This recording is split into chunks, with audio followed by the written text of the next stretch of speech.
Hello, everybody. My name is Eric D. Johnson, also known as BrightShine. Here, right here in the city of Memphis. It's in the state of Tennessee, it's in the county of Sheriff.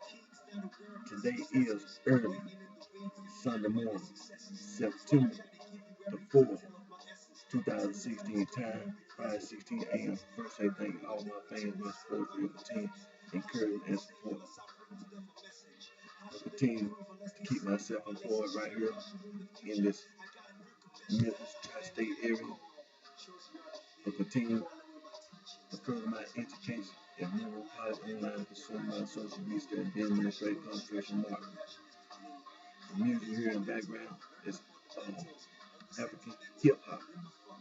And you can go online, you can hear all different like African classic radio stations, African hip hop, excuse me, and variety of African oriented music.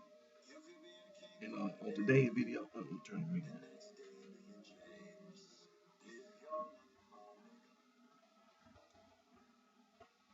Now, on today's video, we're gonna continue talking about African traditional religion. African traditional religion is being taught. It's being taught at institutions of higher learning, meaning colleges, universities in sub-Saharan Africa. You can earn a bachelor's degree, master's degree, PhD in African traditional religion. Where's sub-Saharan Africa? Well, let's look at the map.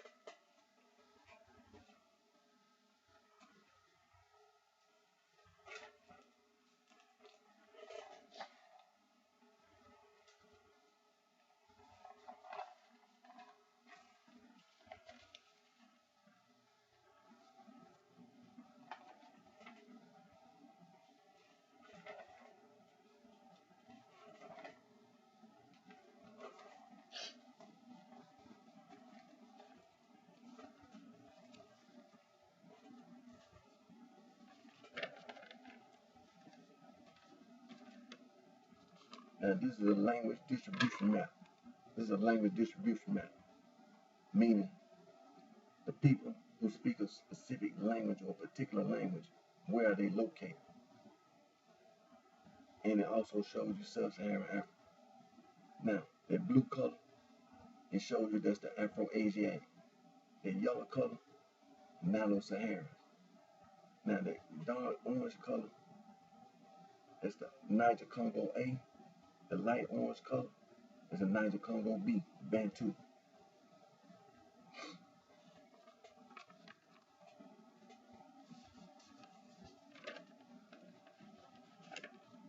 Now you see the color code, it shows you sub-Saharan Africa. Now it tells you here in the legend over there, it tells you that the blue color is the Afro-Asiatic, the yellow color is the Nilo-Saharan, the dark orange color is the Niger-Congo A, the light orange color is the Niger-Congo B, Bantu. Now the green color, those are two groups of people. The Khoisan, the Khoi, or the Khoi, how you know the pronunciation, Khoi or Khoi, now, are the pastoralists. The San people are the hunter-gatherers. Two groups of people, the Khoi or pronunciation, Khoi or Khoi, they are pastoralists. The San people are hunter-gatherers.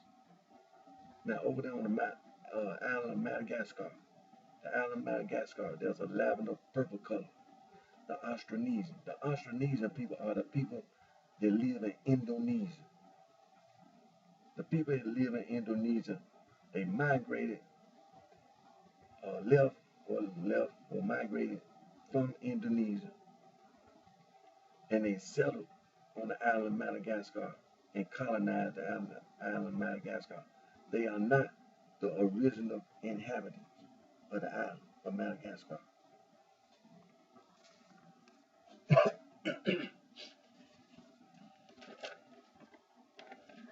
Now this is another language distribution map. Now it shows you sub-Saharan Africa, but it shows you the people. The Niger Congo. Niger Congo. The Niger Congo languages, the primary branch, the Volta Congo. Now the South Volta, Bantu. Bantu or beside Bantu. Your other East Benu Congo. Your West Benu Congo. And your Kwai. Your North Volta, Kru, Senufo. Your Gur, Volta language. Your Adamawa, Ubangian languages. Then you have your other primary branches. Your Kordofan, your Mandi, your Atlantic, and your Dogon. Now when I copy this map out the printer, some of the little bottom part got cut out just small. That's that little blue color right there, that's the Dogon.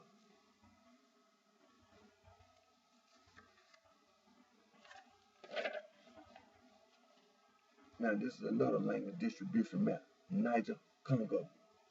Niger Congo. It shows you sub-Saharan Africa.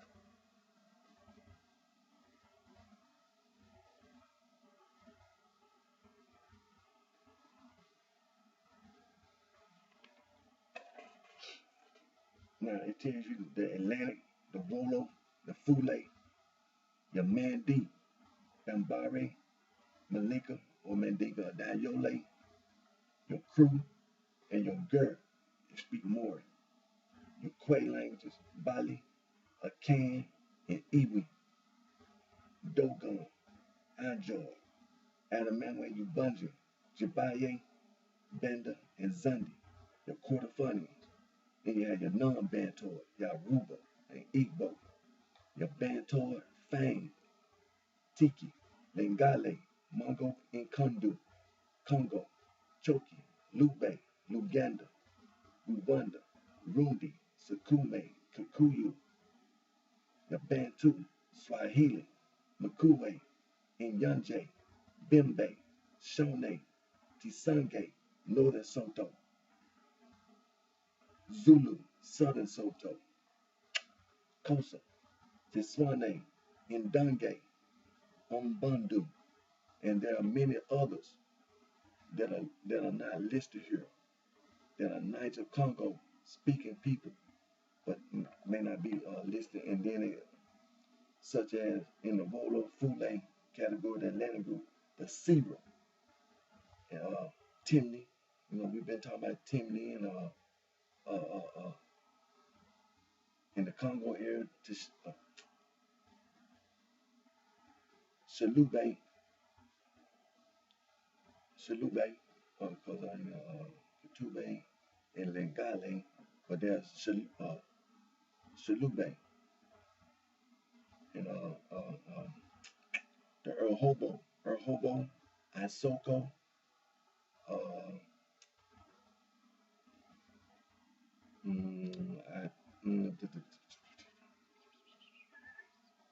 Baka, the Mbake, some of the pygmy groups that live around the Adamant where Ubungians, Mbake. So there are many other Niger Congo speaking groups that we didn't when we be reading the book, there are people that are mentioned that are Niger Congo and Nilo-Saharan groups, you know, Afro-Asiatic groups.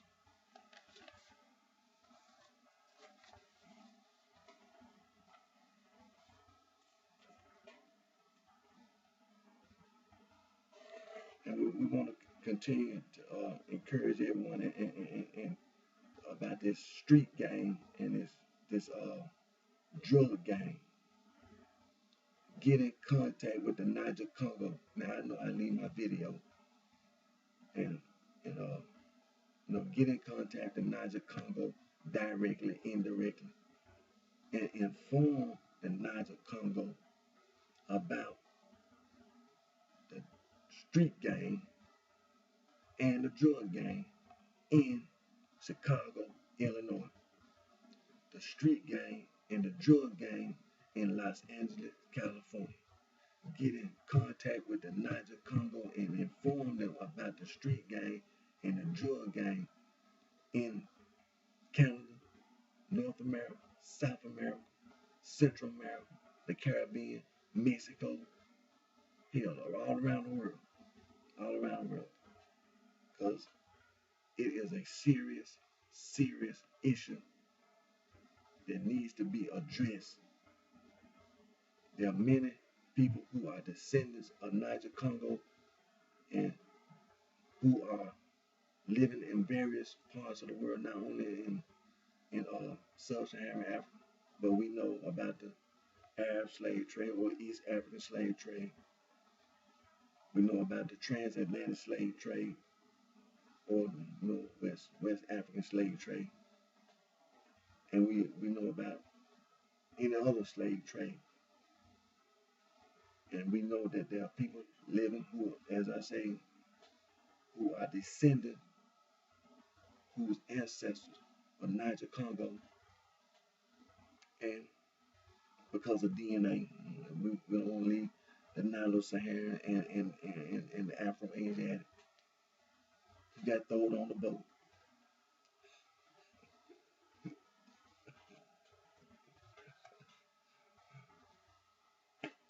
Okay, we got thrown on the boat and got sick.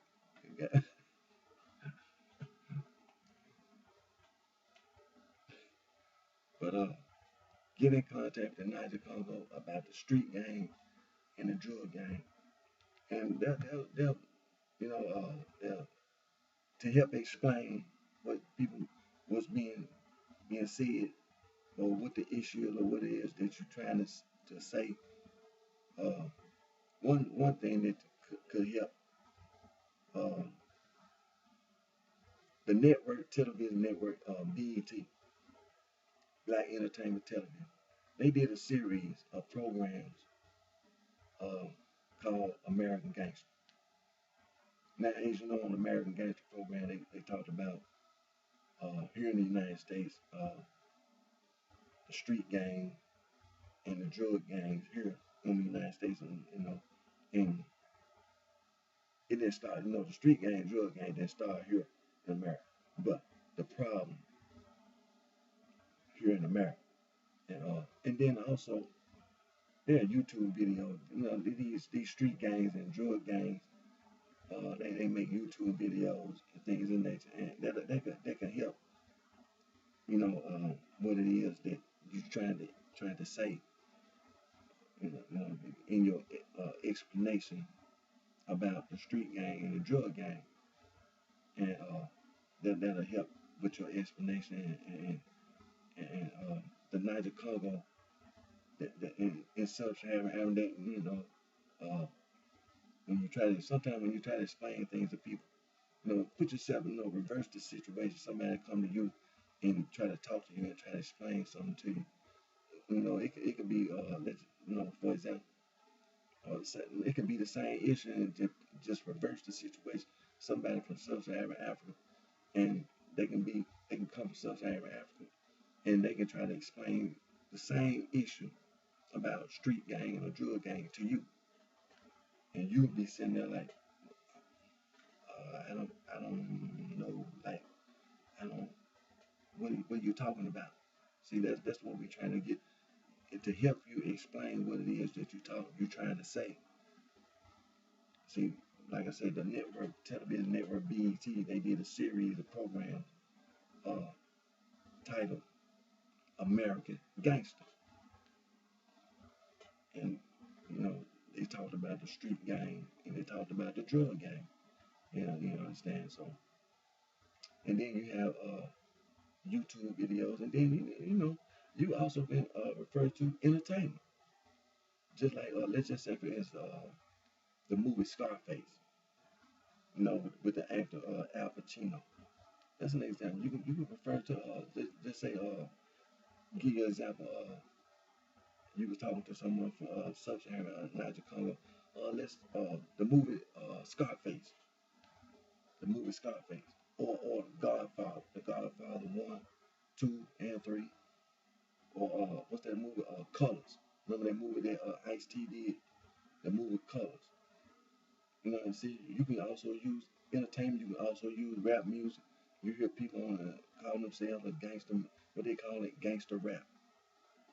See, the Niger Congo, it's not like the Niger Congo don't know what it is you're saying, but you know you have to what it is you're talking about. They just say gangster rap. Oh, you're talking about I know you. People call themselves a G. And, you understand? So things like that can help you explain what you're trying to say. See, there's a lot of information out there that can be used to that you can refer to. You can refer to a magazine. There's books that you can refer to. You know that there's some you can refer to the you can talk to the Niger Congo about an anti-gang program. They'll know that I know the gang problem, the street gang problem, the drug problem. Okay, I understand what you're trying to say. See, there are things you can refer to. You know, like you can say, well, here in America we have a problem. Somebody in my family have a drug problem, and they had to get put into a drug rehab. But you know, before they got into drug, they was out there selling drugs and using drugs. They was in a drug gang. Things like that can help you explain what it is you're trying to say to the Niger Congo. And so, like I say, reverse the situation. Just that when you understand, you can't assume that a person understands what you're trying to say.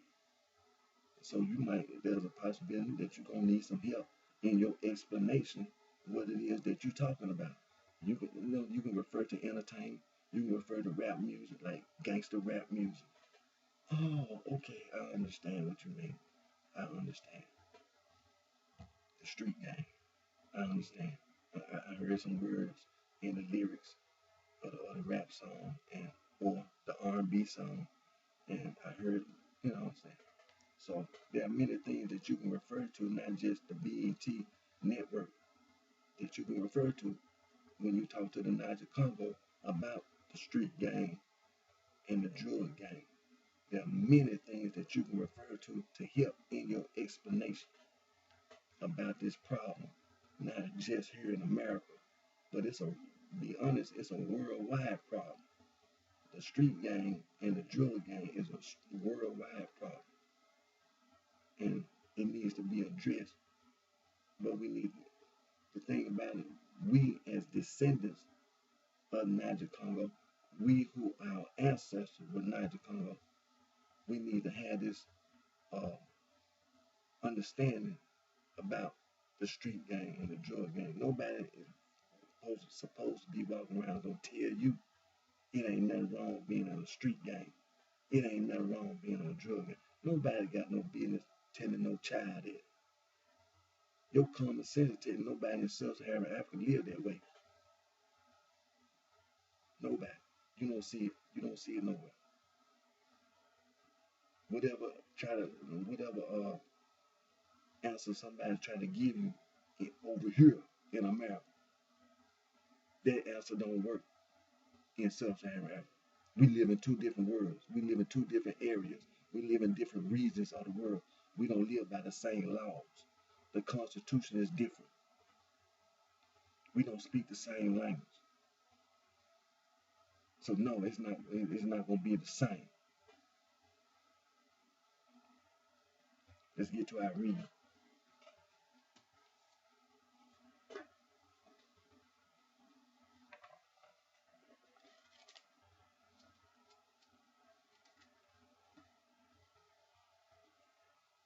The book we're gonna be starting our reading from is titled West African Traditional Religion, written by Dr. Joseph Omaseda Ewelelu and Dr. P. Adalumo Dopemu.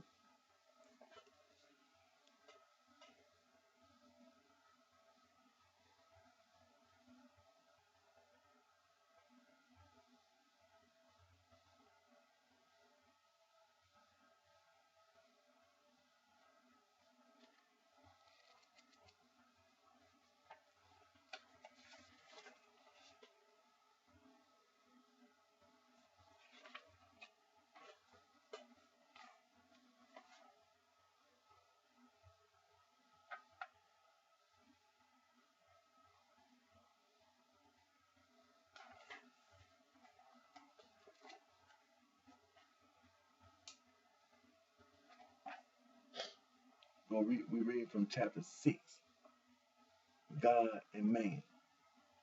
6:1, man's origin, as conceived by the Yaru.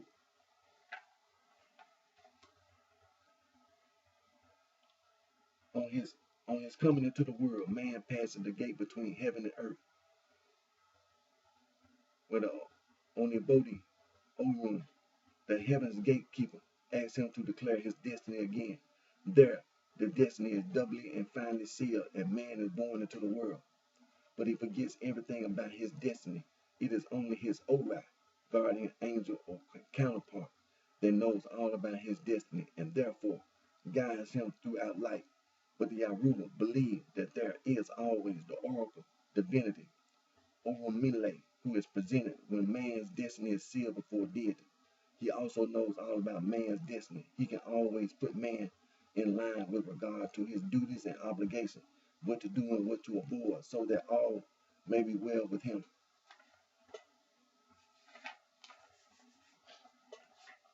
The Yoruba has several sayings in support of the belief that destiny, once sealed before deity, is unalterable. A popular song says, Ekun Leon, Siuna, Adiibe, Kedure, Koli Yapenda. That which is chosen kneeling is that which is found on getting to the world. Destiny cannot be altered.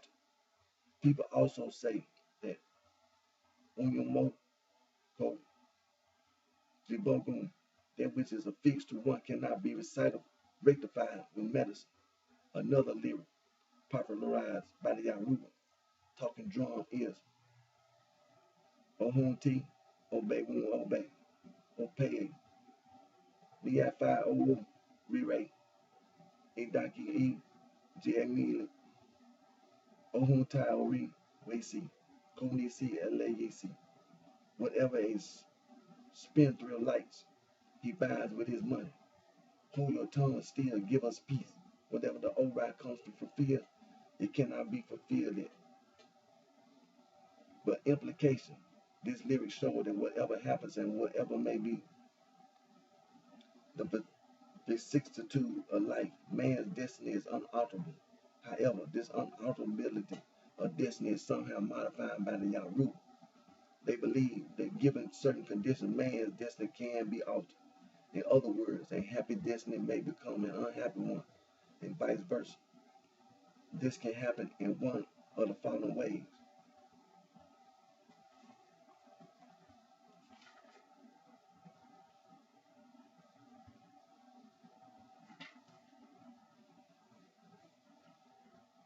A.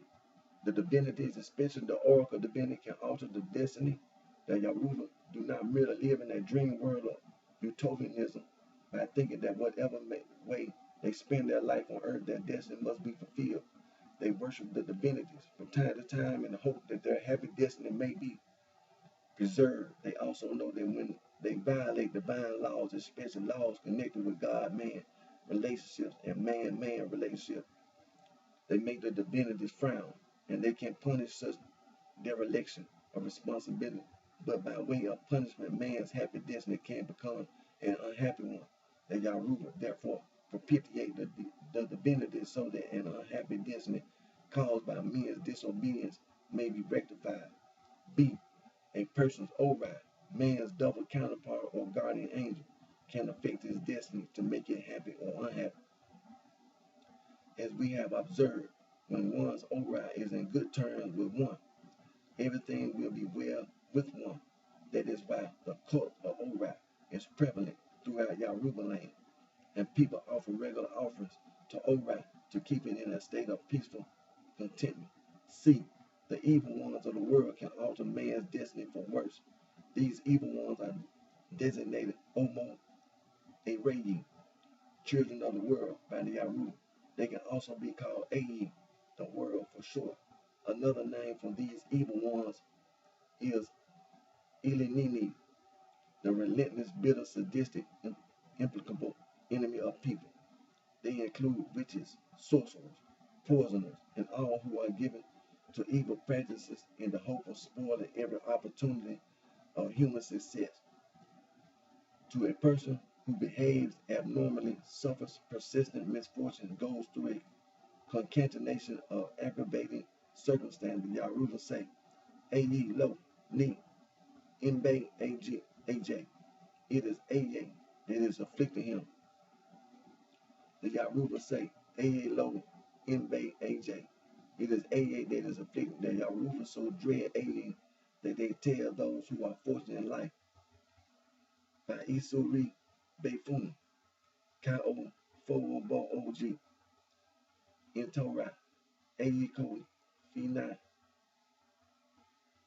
Foro. If your yam is white, cover it with your hand as you eat it, because Ayi does not want anyone to prosper. This is saying that one must not expose one's wealth to the world, lest one becomes a target of evil one's attack. Since the evil ones are all out to oppose people relentlessly and spoil every opportunity of their success. D. A person's character can affect his destiny adversely. The Yaruba believe that a good destiny must be supported by one's character, since Awe, Iorise, Baebe, Tehunu, Ne Fajibini, character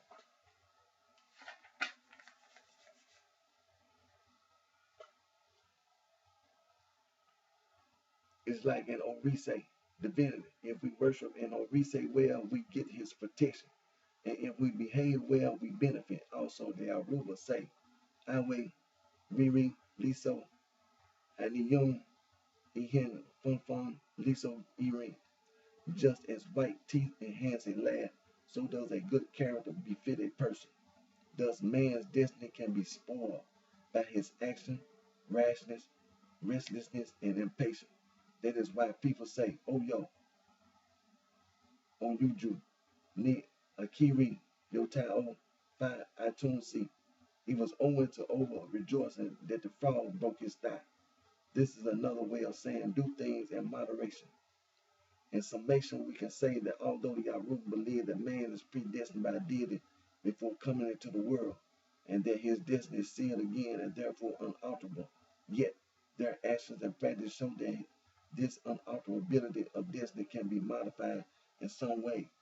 Actions are therefore taken so that a happy destiny is preserved unspoiled, and an unhappy one is rectified.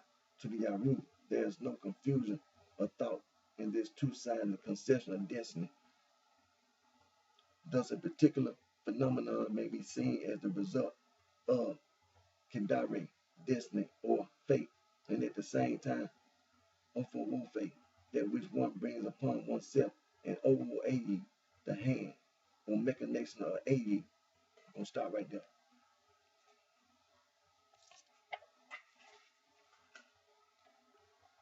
We've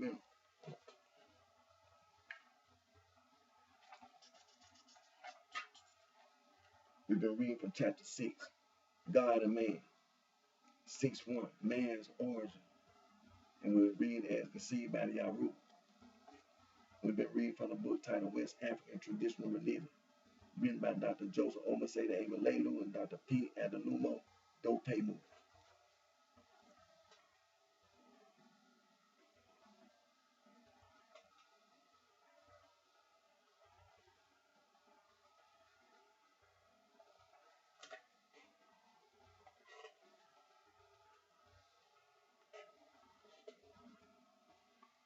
We're going to continue our reading from the book titled African Traditional Religion, a Definition, written by Dr. E.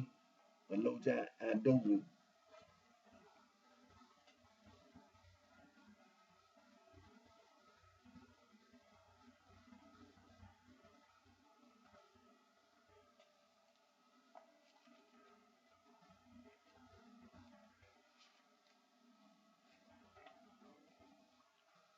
We're reading from chapter 5, the structure of African traditional religion, belief in God.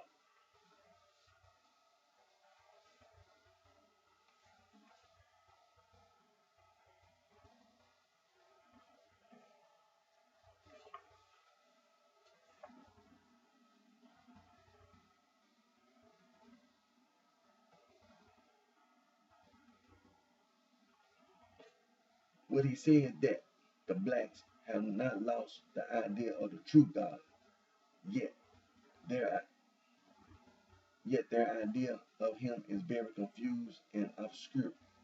Bowden was, in the first place, given the people he described as blacks as much credit as could, in fact, be given to the generality of peoples throughout the world. But he was, at the same time, making what is a universal phenomenon a monopoly of Africans. The only difference between the Western world and Africa is that in one case, there is a long tradition of systemic thinking, the results of which have been committed to writing, and in the other case, a long tradition of systemic thinking in which certain areas remain in the oral tradition of the race, in which, in other areas, has unfortunately become confused by historical circumstance. Further, Baldwin says, the idea they have of God is most unworthy of his divine majesty. They represent that God, after having commenced the organization of the world, charged Obatale with the completion and government of it, retired and entered into an eternal rest, occupying himself only with his own happiness, too great to interest himself in the affairs of his world. He remains like a Negro king in a sleep of idleness. About this statement, we have 2 points in criticism. A, it is certain that Baldwin has given rein to his imagination as conditioned by his preconceived notions in interpreting the minds of the Africans on this subject. He was here attributing to Africans, the Yoruba in particular in this case, something that is very far from their thought about deity. B, there is a definite reading in of the Western deistic idea to African belief. Here we have the unusual preconceived idea of a withdrawn God or do oteosis in a different dress. We're gonna start right there.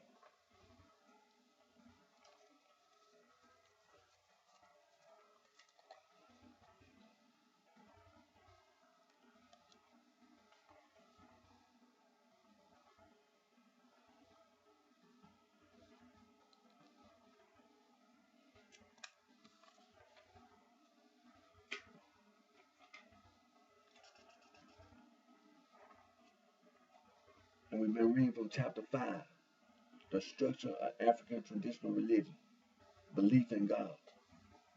And we've been reading from the book titled African Traditional Religion, a Definition, written by Dr. E. Baloja I.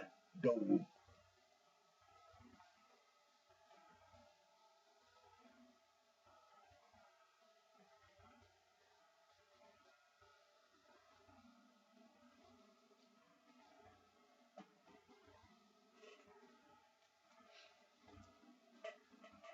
We're going to continue our reading from the book titled African Religions and Philosophy, written by Dr. John S. Mbidi.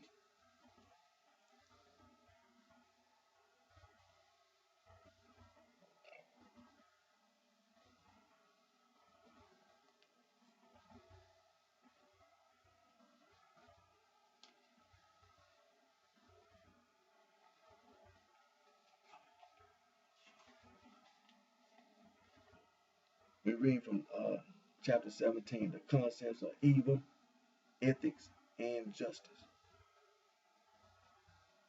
And we're on 8, the origin and nature of evil.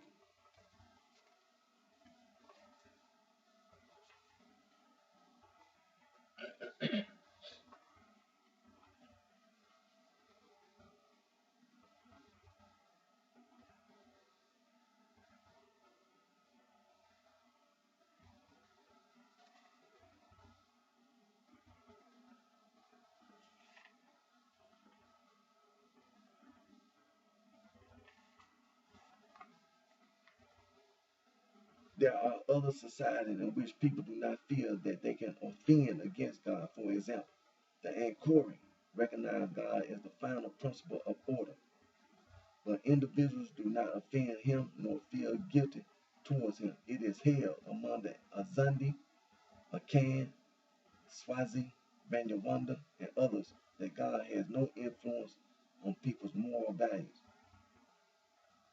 Various types of offenses are considered to be against the spirits and the living dead.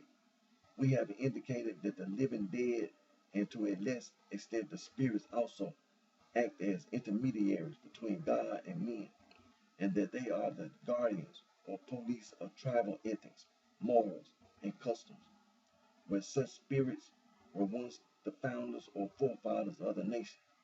It is commonly believed that they delivered many of the laws and customs of their people. Therefore, any breach of these customs in an offense not only to the human society but also to the spirits and the living dead. The offense is most serious when it is against the patriarchs, kings, or other noble men. Unless steps are taken to avert it, the offenders and their relatives must be punished. But it is chiefly within the family circles that spirits and the living dead are likely to be offended. Therefore, the pouring out of libation and making offerings of bits of food are done on the family basis, so that members of the family may remain on good terms with their departed relatives. This is in addition to strengthening the fellowship and renewing contact between the two groups. When the living dead make demands or give instructions, these are generally followed immediately and obediently unless they become excessive.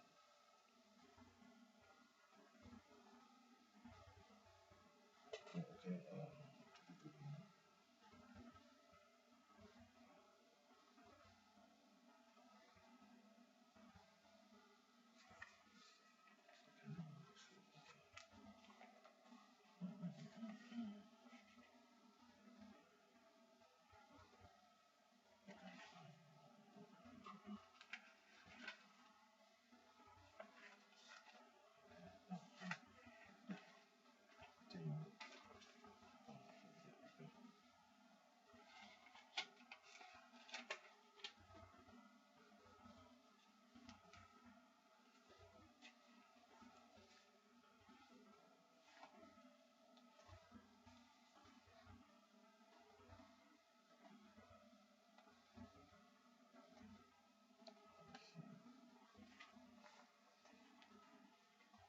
we have emphasized the corporate nature of African community, which are knit together by a web of kinship relationships and other social structures.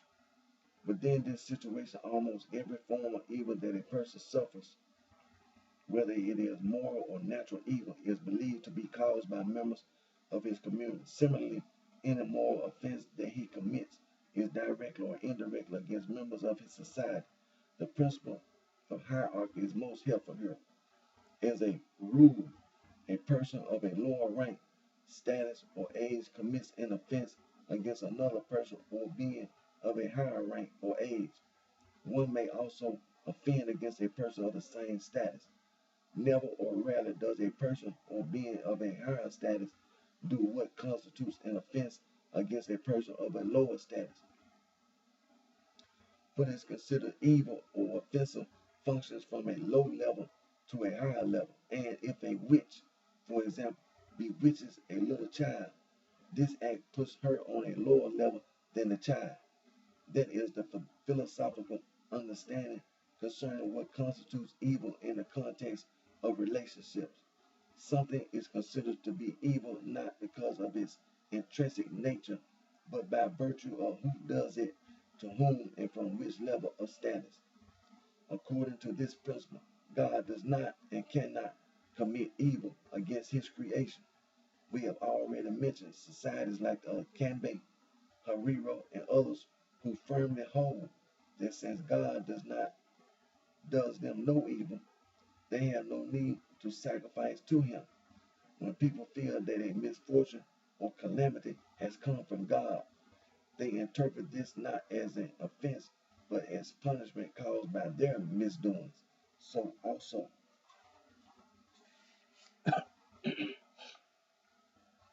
the spirits on the whole do not offend against men. The living dead do not offend against men. The king or ruler does not offend against his subjects. The elder in the village does not offend those who are younger or under him, and parents do not offend against their children. If parents do something which hurts their children and which constitutes an offense against the children, it is not the children as such who experience it as offense. Rather, it is the community, the clan, the nation, or the departed relatives who are the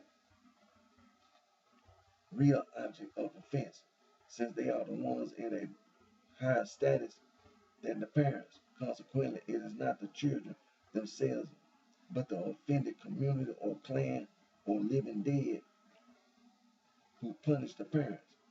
This is the idea.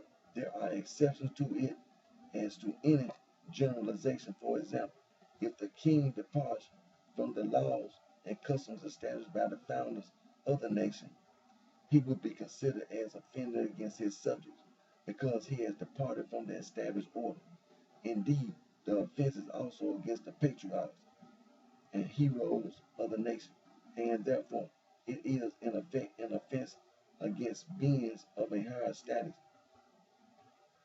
But if he takes the cow of somebody among his subjects, this may not be regarded as an offense against the owner of the cow, for it is the king who has taken the cow, and he has the right to take it. Within this tightly knit corporate society, where personal relationships are so intense and so wide, one finds perhaps the most paradoxical areas of African life. This corporate type of life makes every member of the community dangerously naked in the sight of other members. It is paradoxically the center of love and hatred, of friendship and enmity, of trust and suspicion, of joy and sorrow, of generous tenderness and bitter jealousies. It is paradoxically the heart of security and insecurity, of building and destroying the individual and the community. Everybody knows everybody else. A person cannot be individualistic, but only corporate. Every form of pain, misfortune, sorrow, or suffering, every illness and sickness, every death, whether of an old man or of the infant child, every failure of the crop in the fields, of hunting in the wilderness or of fishing in the water, every bad omen or dream. These and all the other manifestations of evil that man experiences are blamed on somebody in the corporate society. Natural explanations may indeed be found, but mystical explanations must also be given. People create scapegoats for their sorrows. The shorter the radius of kinship and family ties, the more scapegoats there are. Frustrations, psychic disturbances, emotional tension, and other states of the inner person are readily externalized and incarnated or made concrete in another human being or in circumstance which lay the blame on an external agent. Here then we find a vast range of occasions for offenses by one or more individuals against others in their corporate community. The environment of intense relationship favors strongly the growth of the belief in magic, sorcery, witchcraft, and all the fears, practices, and concepts that go with this belief. I do not, for a moment, deny that there are spiritual forces outside man which seem sometimes to function within human history and human society, but the belief in the mystical power is greater than the ways in which that power might actually function within the human society. African communities in the villages are deeply affected and permeated by the psychological atmosphere which creates both real and imaginary powers or forces of evil that give rise to more tensions, jealousies, suspicions, slander, accusations, and scapegoats. It is a vicious cycle. Let us illustrate this by moving from the academic to the practical.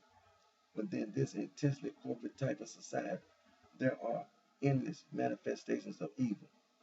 These include murders, robberies, rape, adultery, lies, stealing, cruelty, especially towards women, quarrels, bad words, disrespect to persons of a high status, accusations of sorcery, magic, and witchcraft, disobedience of children, and the like. In this atmosphere, all is neither grim nor bright.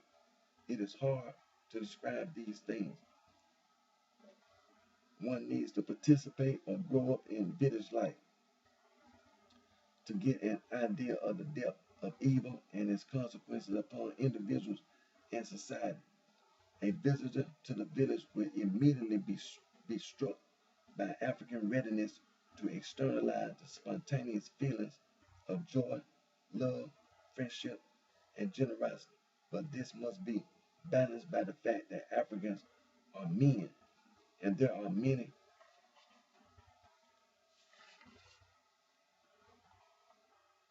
occasions when their feelings of hatred, strain, fear, jealousy, and suspicion also become readily externalized. This makes them just as brutal, cruel, destructive, and unkind as any other human beings in the world. By nature, Africans are neither angels nor demons. They possess and exercise the potentialities of both angels and demons. They can be as kind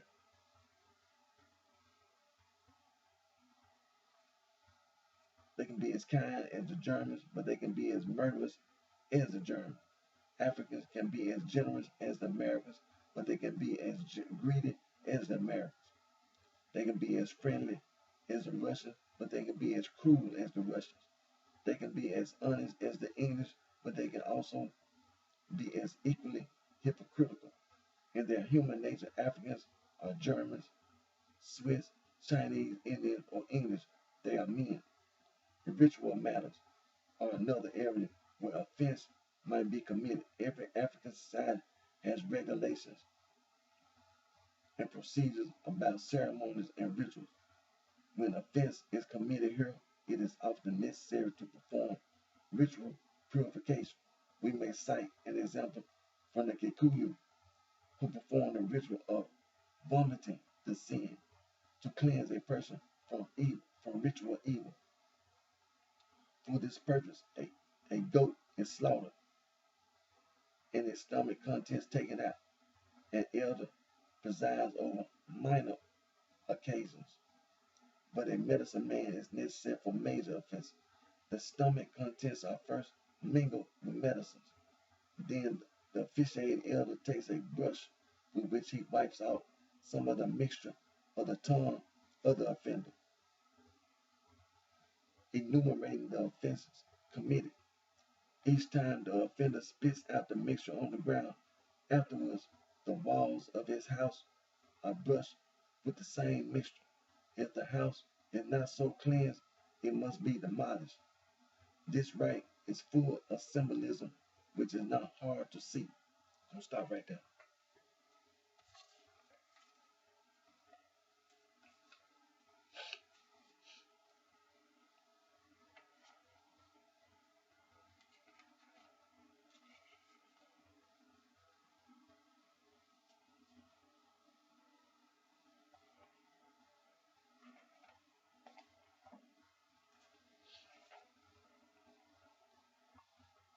We've been reading from chapter 17, the concepts of evil, ethics, and justice.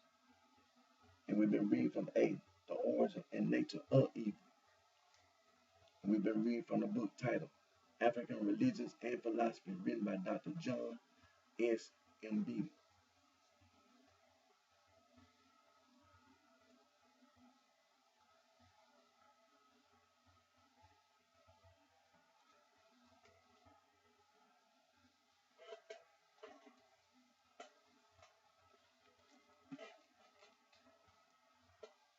We're going to continue our reading from the book titled Concepts of God in Africa, written by Dr. John S. M. Beatty.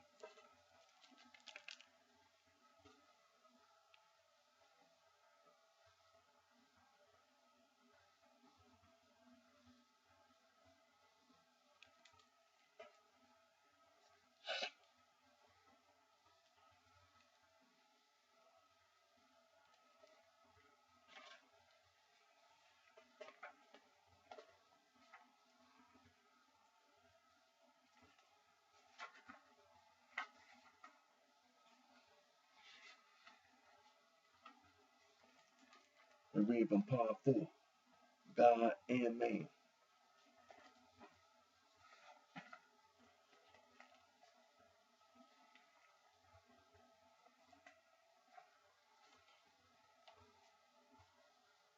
We read from number 16, worship, sacrificing, and offerings.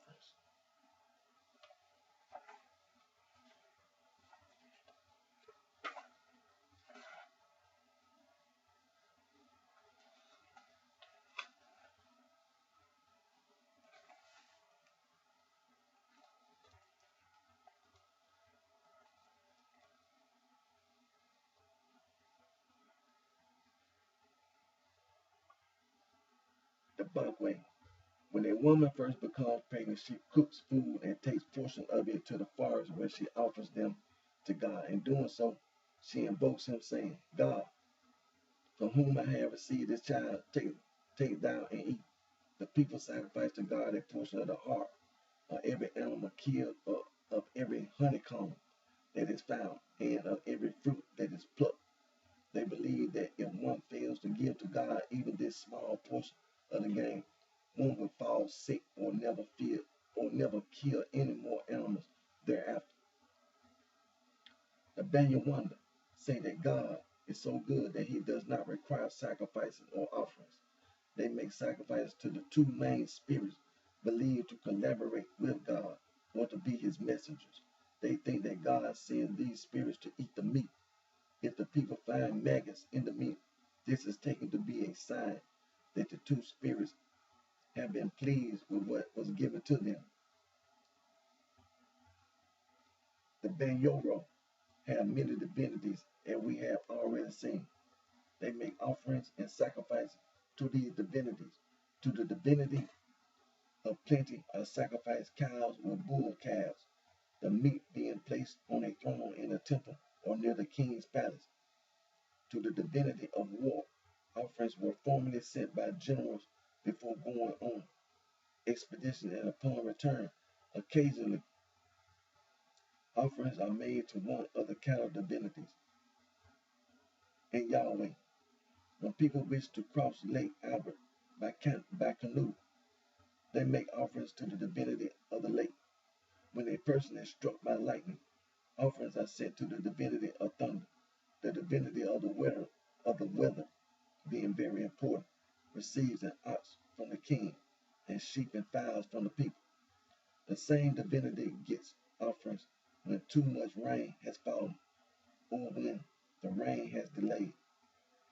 The sacrificial animal is slaughtered and eaten by both the priest and people at the temple door, and its blood poured out by the temple.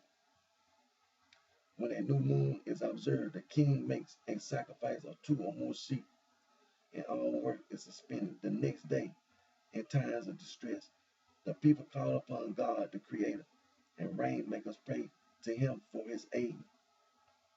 The Bayrai make sacrifices to God and ask him to cure their diseases. I'm going to stop right there.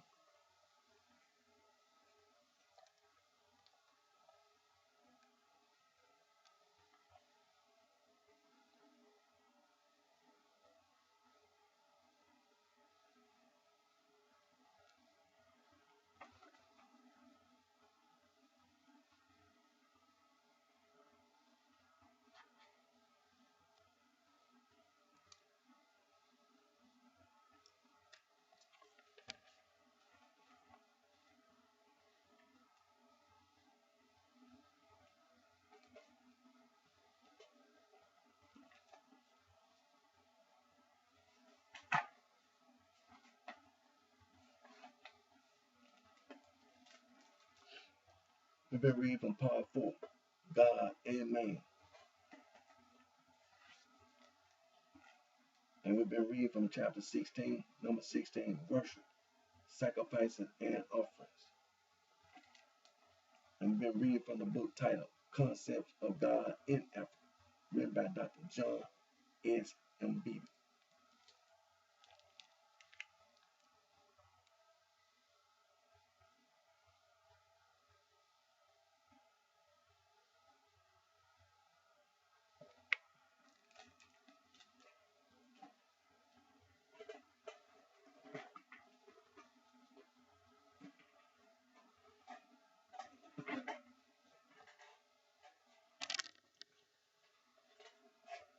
before we end today's video, we're going to continue to talk about our languages because we know that is very important because we know that all of us whose ancestors, Niger Congo, all of us who are descended from Niger Congo, we had to respect our culture and our customs. Now, I didn't have time to get my tab set up, so we're gonna get through this.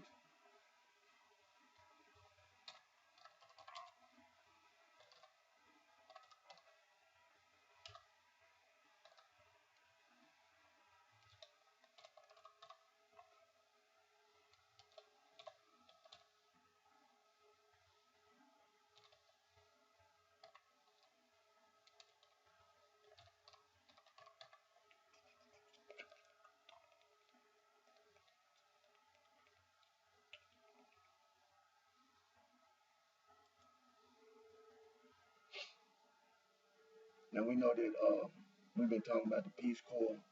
We know that the Peace Corps is an American, the United States of America is an American government agency, of the United States government, promoting peace around the world.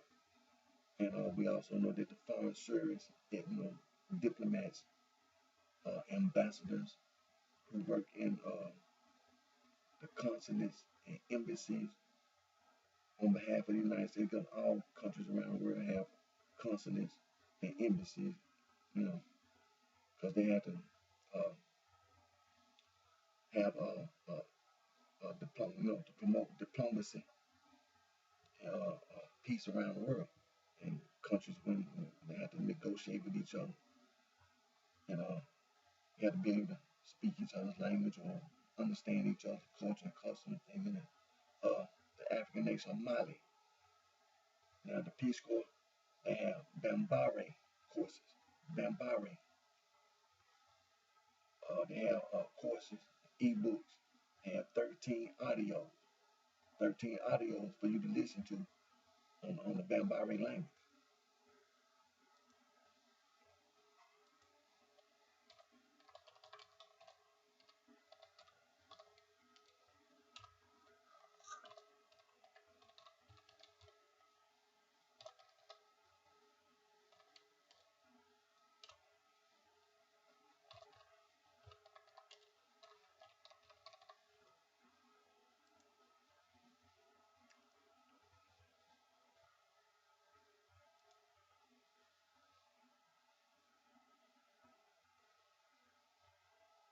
Now the African nation, Burkina Faso, the Peace Corps, Peace Corps.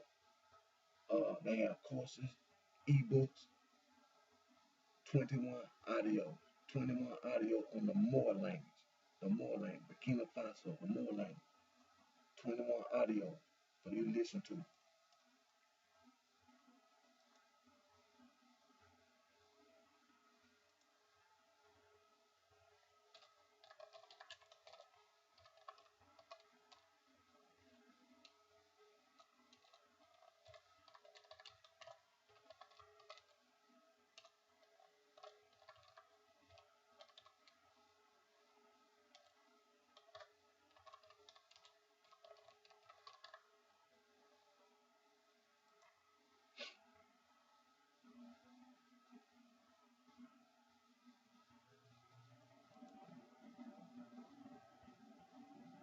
Now the Peace Corps in the African nation Senegal, African nation Senegal, they speak the Wolof language. They speak Wolof, and they also speak Fulani and Siri. But the Peace Corps have Wolof lessons. They have courses, they have ebooks, and they also have 27 Wolof audios. 27 Wolof audios.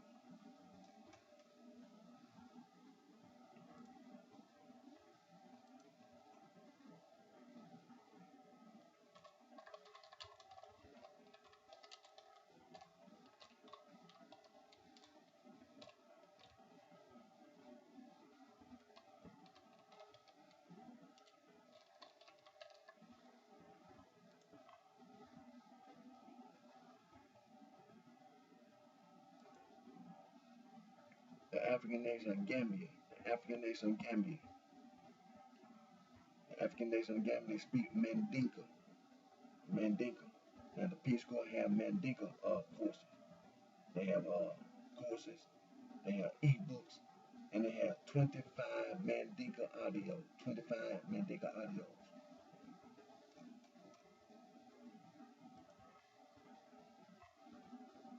Now there's this also the Peace Corps or the Foreign Service Institute.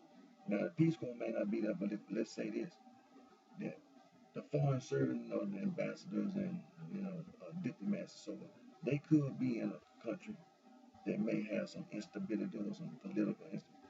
But sometimes when countries have, the United States government have to pull out. They have to get all the Americans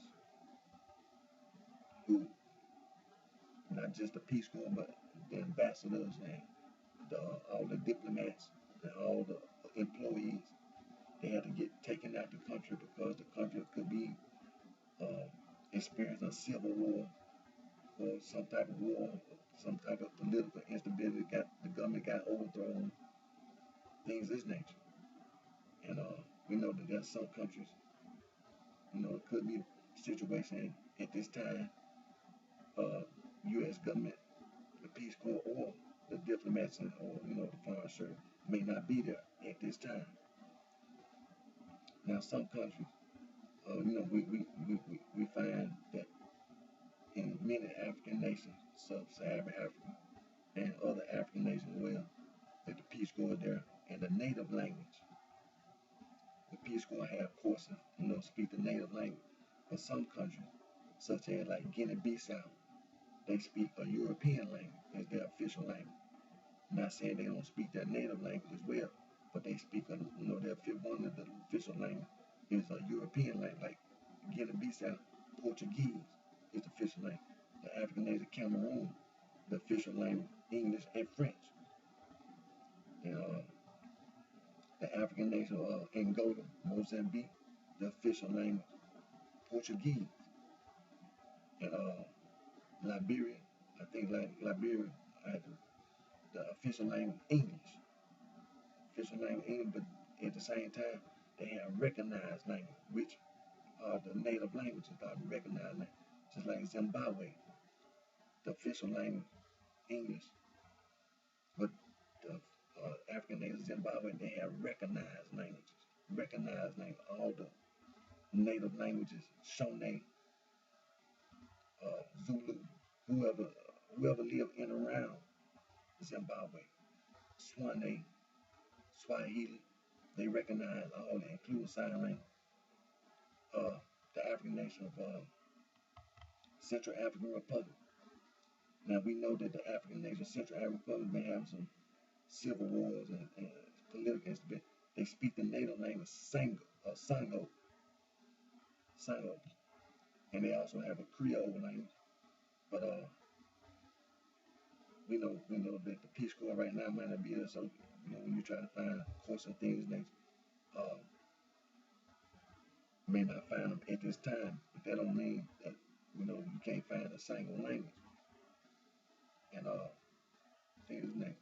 But like I say, some countries, you may not find the native language, but the official language could be a European language, something like that.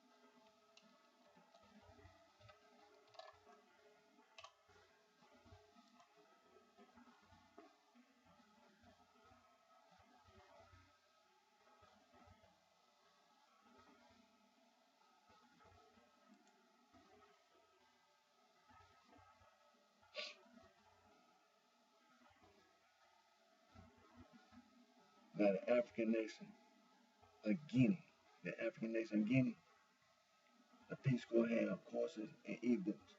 They have 52 Fulani. They have 52 Fulani audio 52.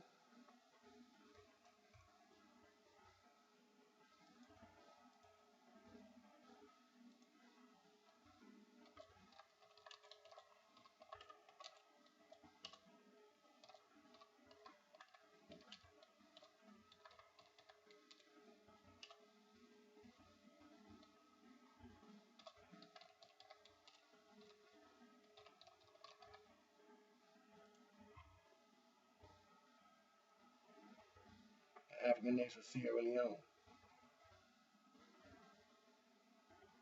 They have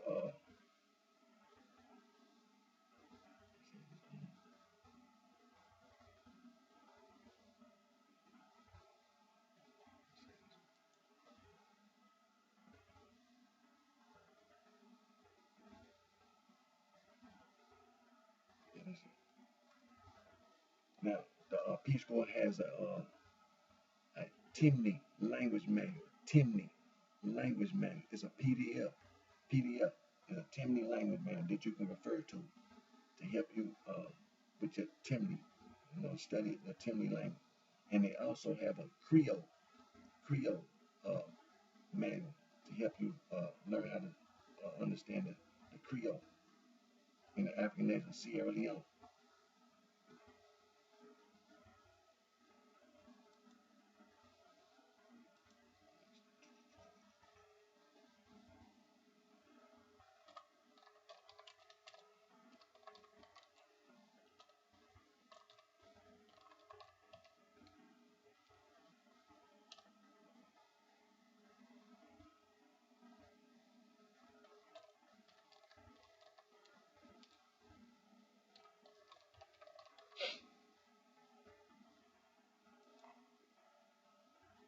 The African nation of Liberia. Now, the African nation of Liberia, the official language could possibly be is English. But one of the native languages, which is a Mandi language, is Kapeli.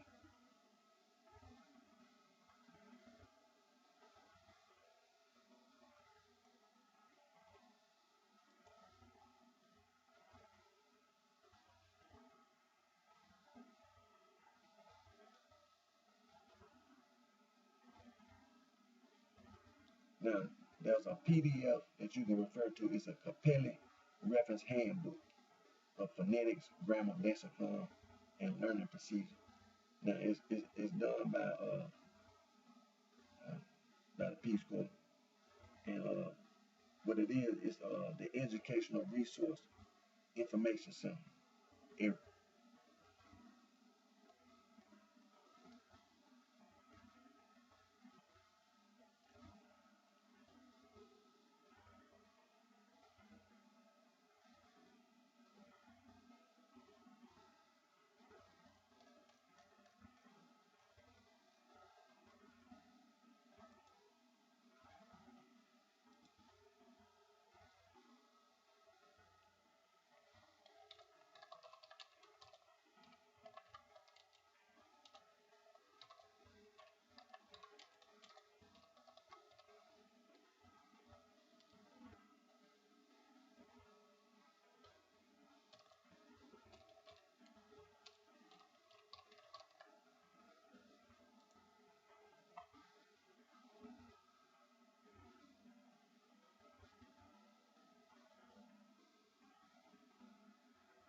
Now, the African nation Ivory Coast. Ivory Coast, the Peace Corps has some lessons. They have lessons, and they have 45 audios that you can listen to on the Twi language, the Akan Twi language, Akan Twi language in Ivory Coast, African nation of Ivory Coast. The Peace Corps has manual that you can lessons that you can refer to, and they have audio. They have Akan Twi language, and there are 45 audios.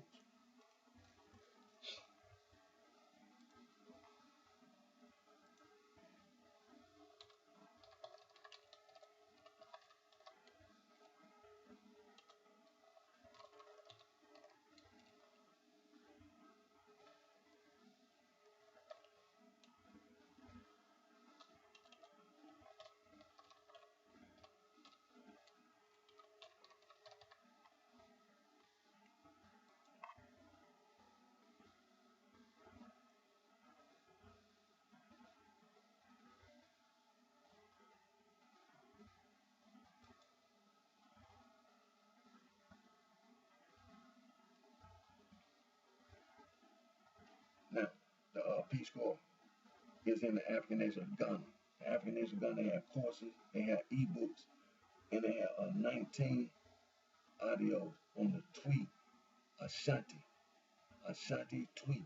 Ashanti in African nation of Ghana. Ashanti tweet language. They have 19 audios.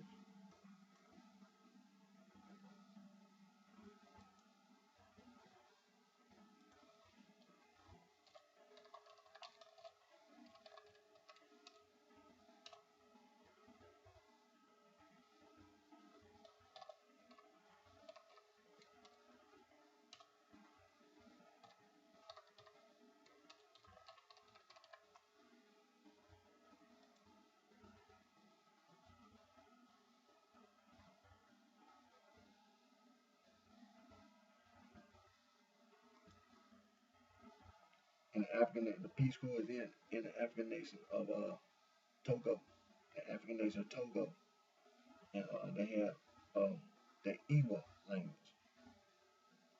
There are courses, there are ebooks, and there are 104 Iwa 104 Iwa audios that the Peace Corps has available for you to study the Iwa language.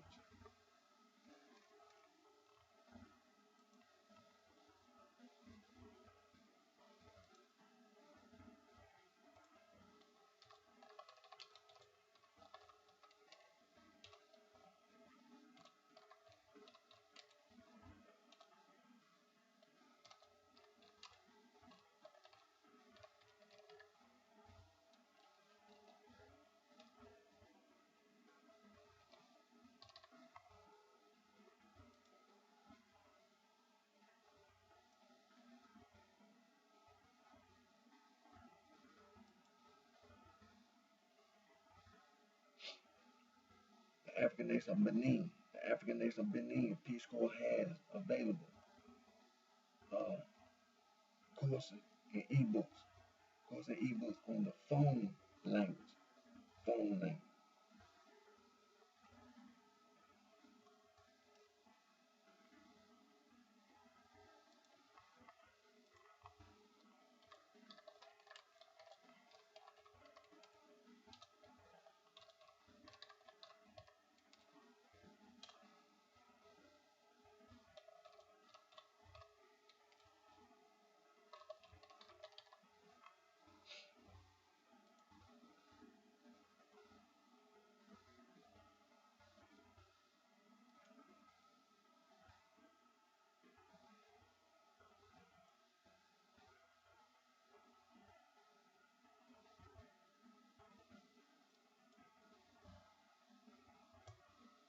Now, the Peace Corps in the African nation of Nigeria, the most populous nation on the continent of Africa, Nigeria. Now, the Peace Corps has Igbo course. They have courses and an Igbo on the Igbo language.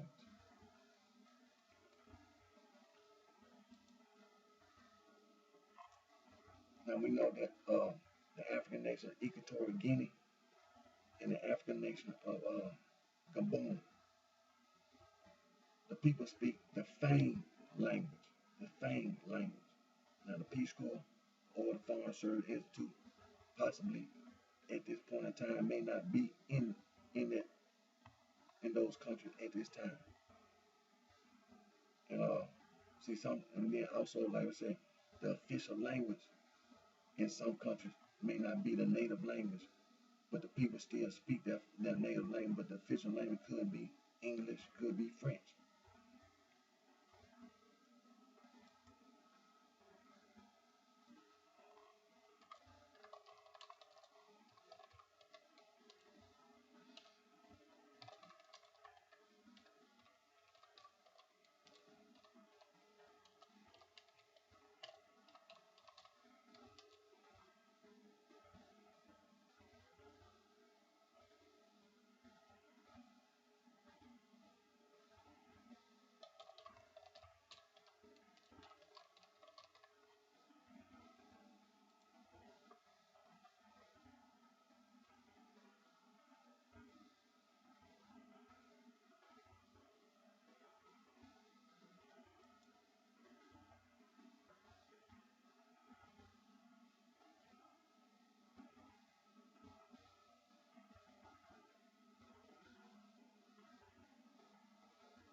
Now there's in the African nation of the Republic of Congo, there are two Congos. There are two African nations that are Congos. The Republic of Congo and the Democratic Republic of Congo. Now, the Republic of Congo, Katube language. There are courses, there are ebooks, and there are 38 Katube audios. 38 Katube audios.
Now, the African nation of Democratic Republic of Congo, there are courses, there's a course and an ebook on Lingale. Lingale, Democratic Republic of Congo, Lingale.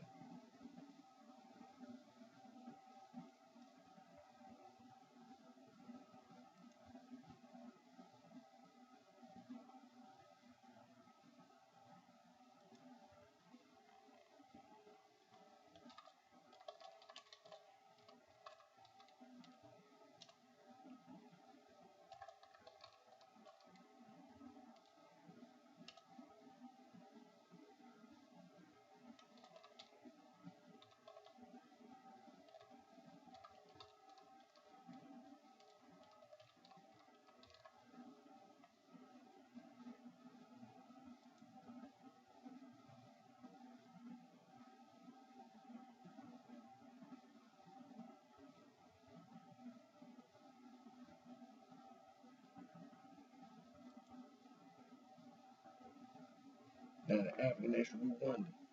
The African nation Rwanda, as you know, the people that live in Rwanda are the Banyarwanda people. The Banyarwanda people. Who are the Banyarwanda people? The Banyarwanda people are the Hutu, the Tutsi, and the Twe. Now, there's a PDF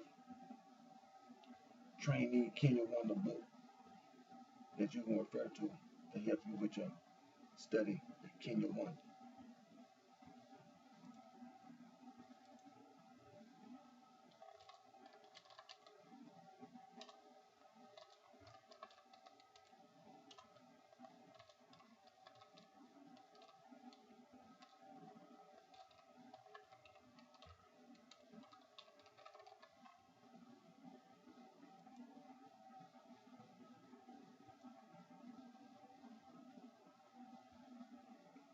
Now the African nation Burundi, which is right next door to Rwanda.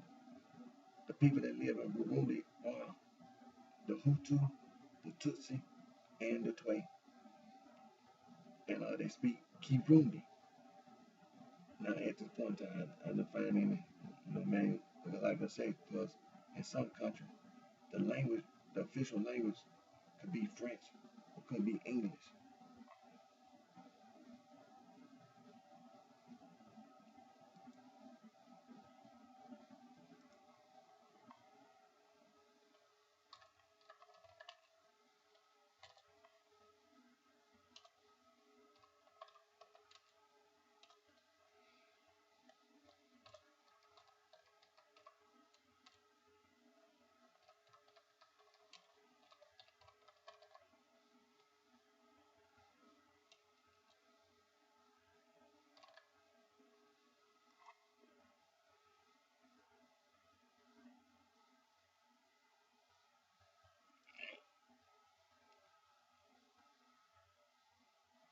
Now, the African nation Malawi, the Peace Corps has available the Chiva language, and also uh, Chinyanje and Inyanje, Inyanje, and they have the courses and the ebooks for the Chiva, and 17 audio on Chiva language.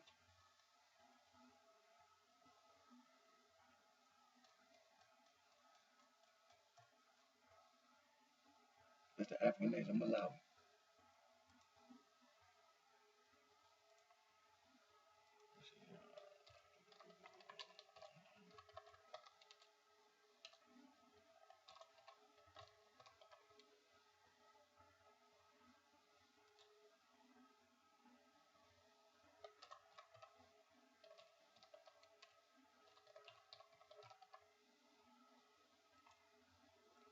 Now, the African nation Uganda, the official language is Swahili.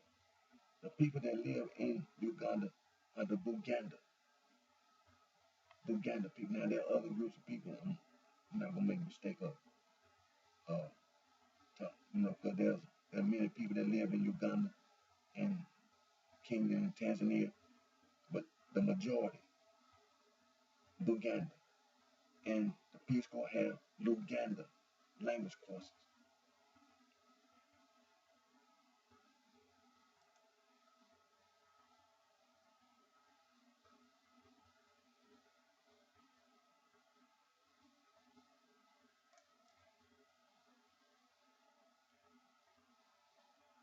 Now the Peace Corps they have courses and they have ebooks.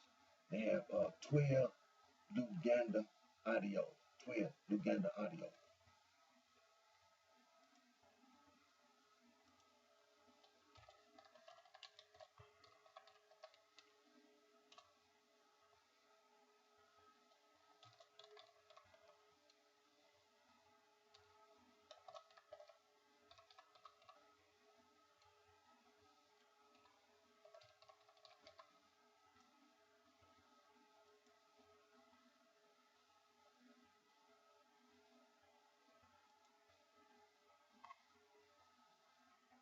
Now the Peace Corps they have courses and they have ebooks on Kiswahili. Kiswahili. Peace Corps have on the African nation of Kenya. I didn't find in Kikuyu, or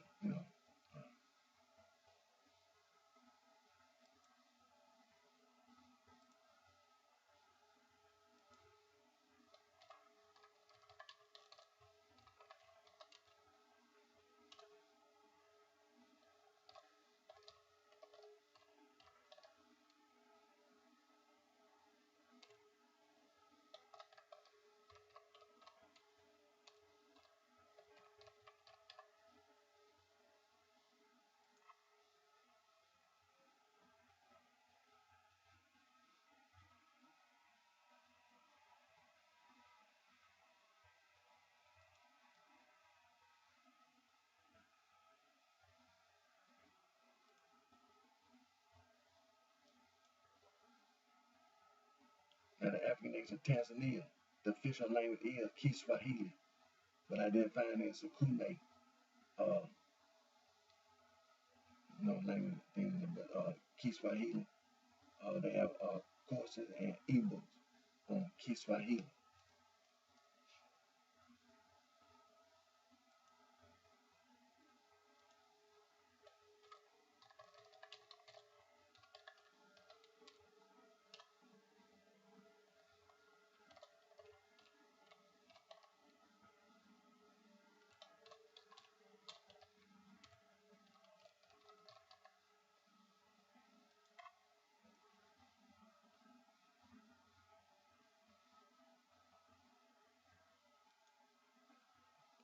Peace Corps, the African nation of Zambia.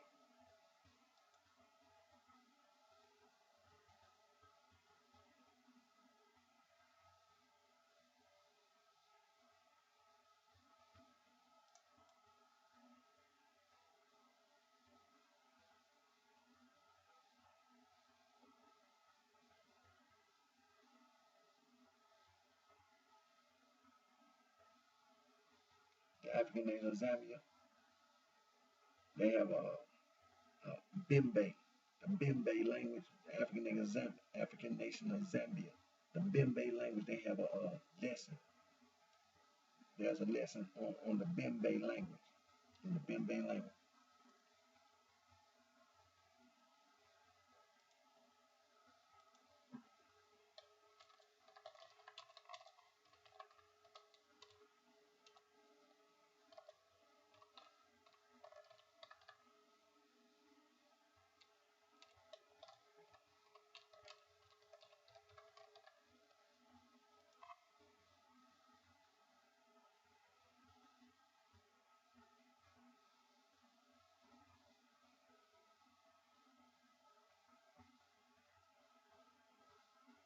Okay, now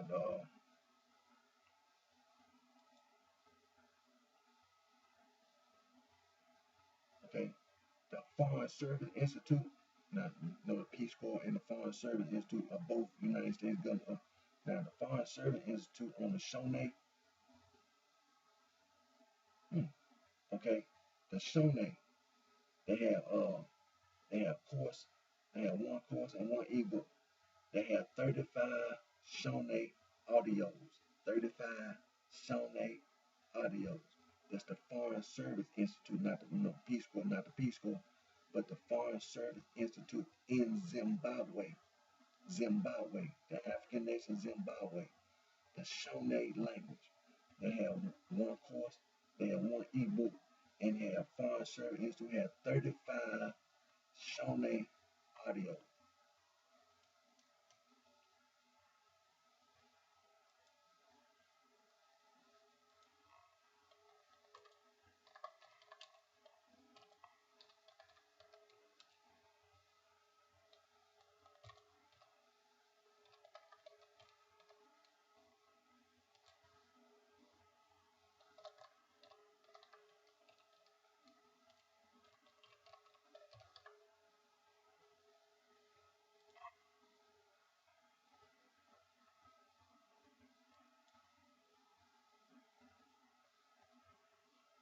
Now the African nation of Botswana,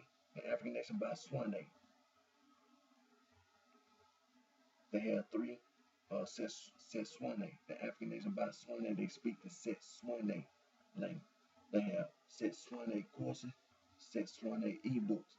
They have 25 audios on Setswana, and they also have 18 Setswana videos.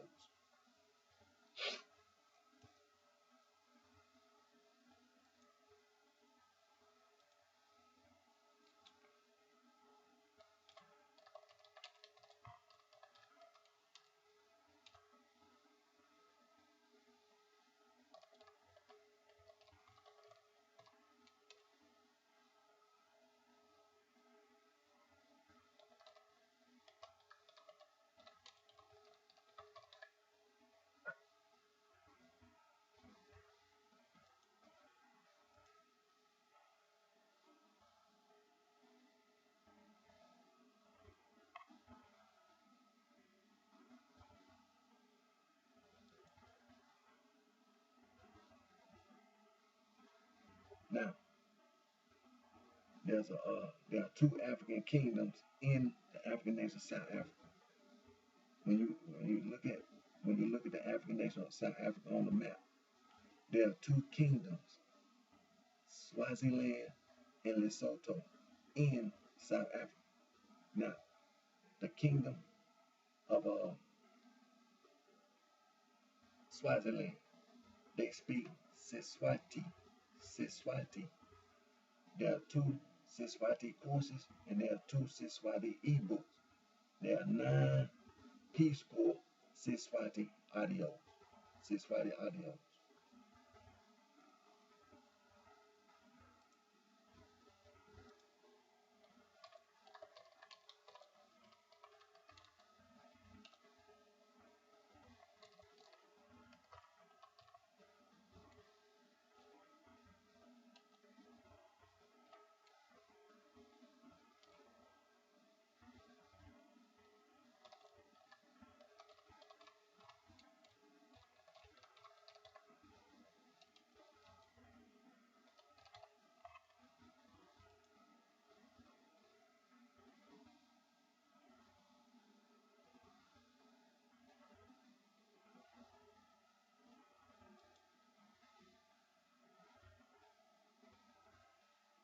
Okay.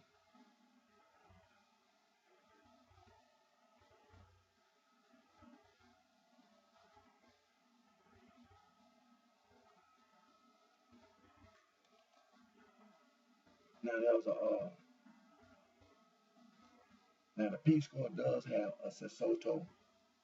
Uh, they have 3 Sesotho courses on the African nation of Lesotho.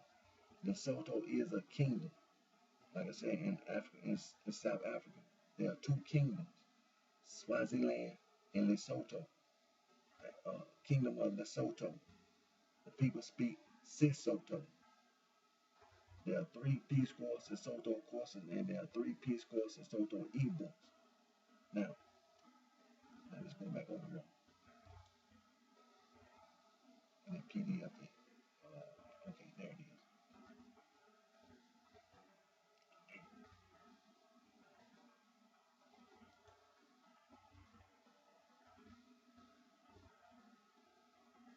Now, there's also a PDF.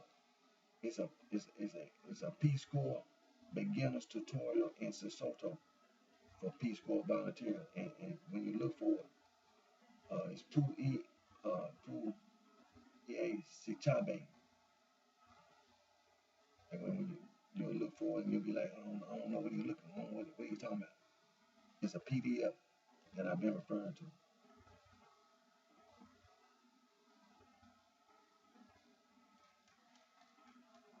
And you'll see it, and it's got Pu Sichabe, a beginner's tutorial in Sesotho for Peace Corps volunteers.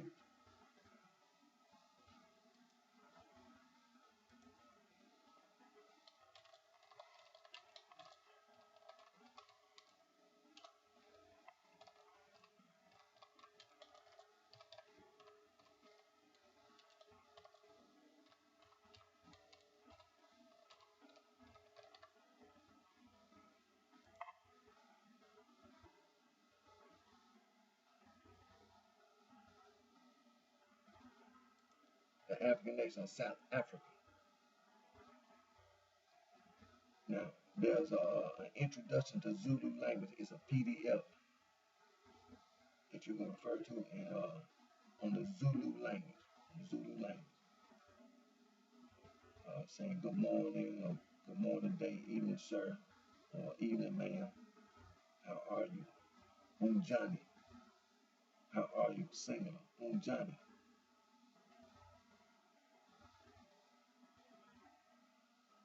I'm fine. How are you? Ingi Yafila. Wine Unjani.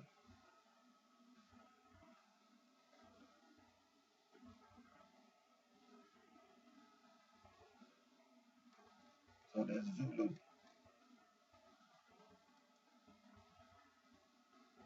Now the African nation, Namibia.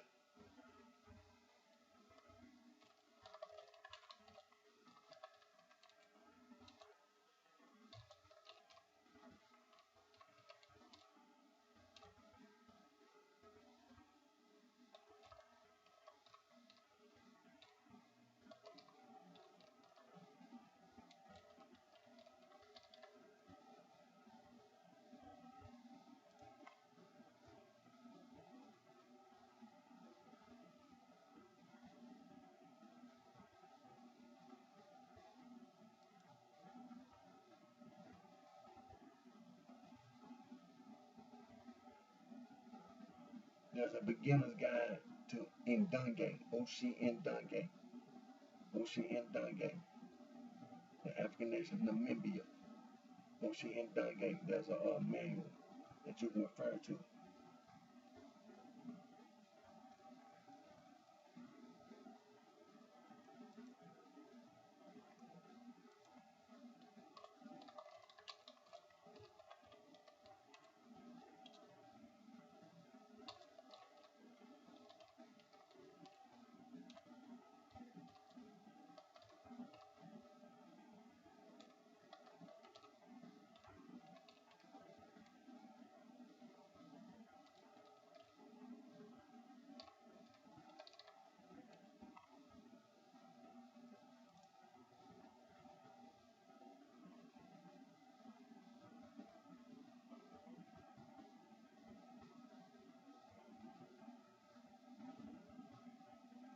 Now, the African nation of Namibia, there's another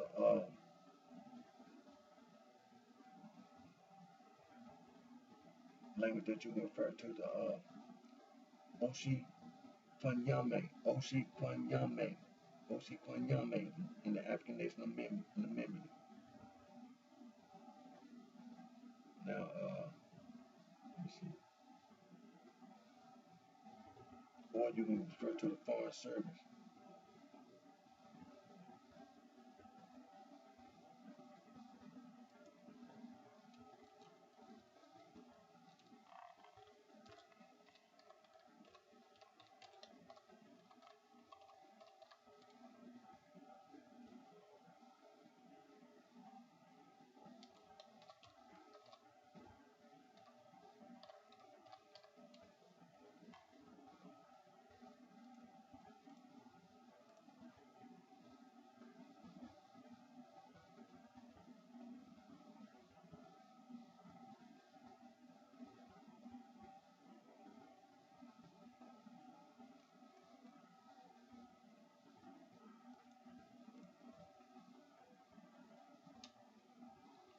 Like I said, the Peace Corps has uh, African nation of Namibia, Oshi Kwanyame language. It's a manual, it's a beginner's manual guide that you can refer to.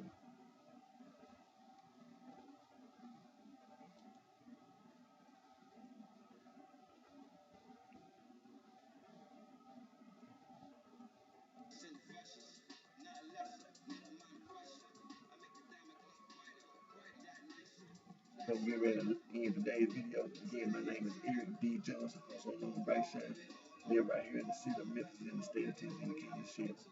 Thank all of my fans for support, your continued encouragement and support, and continue working on my entertainment and music interests. Till my next video, take care of yourself and with each and every one of your favorite bits.